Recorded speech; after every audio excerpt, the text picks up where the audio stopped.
So I'd like to begin by asking a few questions.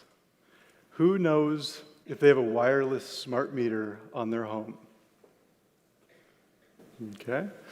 And who has their smartphone in their pocket right now? Great.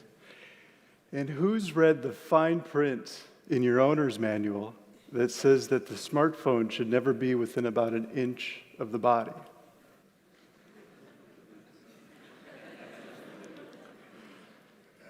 So today, I'm going to speak to why we can no longer assume that our wireless technology is safe. Technology has allowed us many benefits. It's connected us to people and to places, and it's brought us convenience that few could have imagined just 10 years ago. It's also brought us tremendous economic benefits. If we can look at how technology has increased in our lives in just the last 8 years, it started with the iPhone, and then tablet computing, ubiquitous Wi-Fi, the smart meter and the smart home, and wearable tech, and now the Internet of Things. If we could imagine how this would look, it would actually look like this. This is an artist's rendition of what Wi-Fi in our public spaces looks like. We could actually hear what microwave radiation sounds like with a device like this. So if anybody would like to hear what their smartphone or their smartwatch sounds like, come and see me at the end, and I can show you. But how does this affect our bodies? That's the question I want to ask, because this exponential rise in microwave radiation can have effects. And that's what scientists and medical doctors around the world are now saying, especially when it comes to children, because they're going to be affected by this their entire lives. But today I also want to share a few solutions. I want to give everyone here things that you can do in your own lives in order to reduce this type of exposure. So I actually got into this topic about 5 years ago. Before then, I was a young technology enthusiast. I always used my smartphone and Wi-Fi. I've worked in Silicon Valley and have a master's degree in engineering. So if anyone had told me that wireless technology could have health effects, I would have thought they're crazy. So if you're thinking that right now, I can relate. But this all changed for me over the period of about 1 week.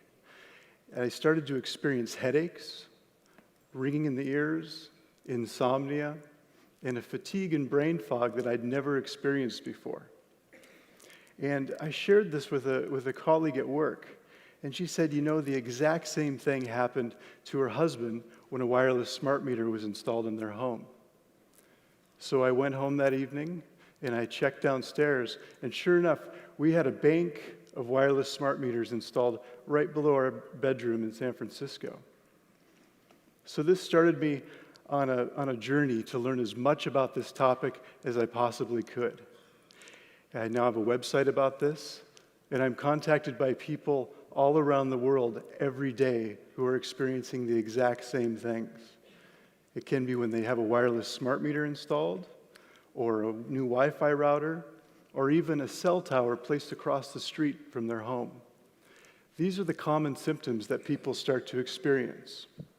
This is actually from a published paper on the health effects of wireless smart meters. So, just here in the Bay Area, I'm in touch with dozens of people who've had their lives changed by this. Medical doctors, high school principals, teachers and students, IT professionals, and even entrepreneurs. These are people who had a normal life, and then over a short period of time, went to where they could no longer work, where they could no longer go to an office.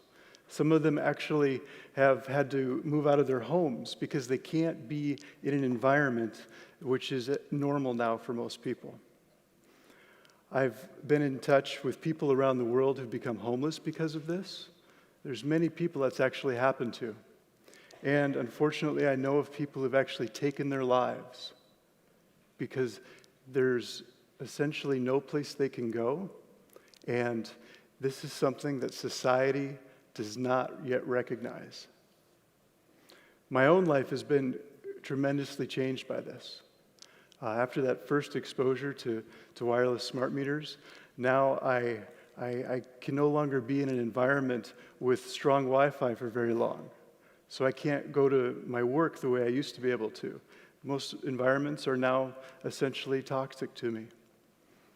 So even finding a safe place to live has become very difficult. Imagine not being able to live in an apartment building where everyone has Wi-Fi, or to be able to live next to a cell tower. This is actually a proposed cell tower here in Berkeley. The residents have actually stopped it for now, but most churches and most schools now have cell towers on them. And so it exposes the people around them and, of course, the students who go to those schools. This is a cell tower in San Francisco. That brown thimble on top of the telephone pole is a cell tower. And these are being placed every couple blocks. So you could have an amazing home, and then one week, a company can come and put a cell tower right outside your window. So this is something that's happening throughout the Bay Area, and it's going to be happening throughout the United States. So it makes it so that people like myself have a hard time finding a place to live, but it also is ratcheting up the exposure of the entire population. So you might be asking, perhaps some people are being injured by this, but if you're not feeling it, it's probably not that big of a deal. And I think that's a very common experience. But it's not as simple as saying that just a few unfortunate people are being affected by this. Because what the science shows is that we're all affected on some level, whether we can feel it or not. And the reason is because essentially our bodies are electric. Every cell in our body communicates using tiny electric signals. It's how our nervous system operates. So to think that we could put an exponential amount of microwave radiation into our environment and not feel effects is simply false. To illustrate this, I actually had many friends come to me when I started to experience this, and they would say, "Jeromy, are you sure you aren't making this up in your head?" And I thought this too myself at the beginning. But then a year or two later, they would come to me and they'd say, "You won't believe it, but now I'm feeling pain in my arm when I use my cell phone, or when I put it to the head, or when a new Wi-Fi router is installed." So this is something where when people have more of an exposure, more people are being affected. And it's not just headaches and insomnia. It's much more serious things, such as infertility, DNA damage, and eventually cancer. This is what the research is starting to show. And you don't have to take my word for it. I encourage you to start researching this for yourselves. If you simply Google EMF research, this is a screenshot of what you'll find. The World Health Organization is the first link there, and they actually in 2011 came out and said this wireless technology is possibly carcinogenic. Now there's scientists around the world that say that it's most likely carcinogenic. The third link there is actually my own website. It's there because the last 5 years I've gathered research from around the world that shows that we now have enough evidence to at least take precaution when it comes to this technology. So isn't this regulated? And this is one of the most interesting things I've found. The Federal Communications Commission is who is supposed to be regulating wireless technology. But if you look at the regulations, they're almost 20 years old. So that means our most advanced technology is using science that's at least 20 years old. But not only that, they're based on a concept which is nearly 50 years old, which says if microwave radiation does not heat us, then it can't possibly hurt us. But there's now hundreds of studies that show that this is false. So how is it that we have a regulatory body that's not protecting the public? Well, like many issues, like many public health issues in our country, you end up having industry influencing the regulatory body. And that's what's happening here. So you have a revolving door between the wireless lobby and the FCC Commission. So that's what's happening. Plus, the science is heavily influenced by industry funding. This is a study by Dr. Henry Lai. He looked at 326 studies based on the biological effects of cell phone radiation.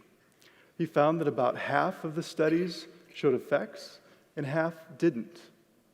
That's pretty normal for this type of research.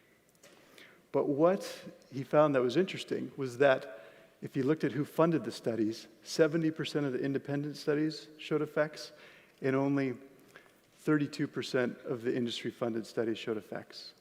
So you see that there's an influence in money on this topic. Just like many other topics, tobacco is another one where essentially the industry funded science that was going to show their products were safe.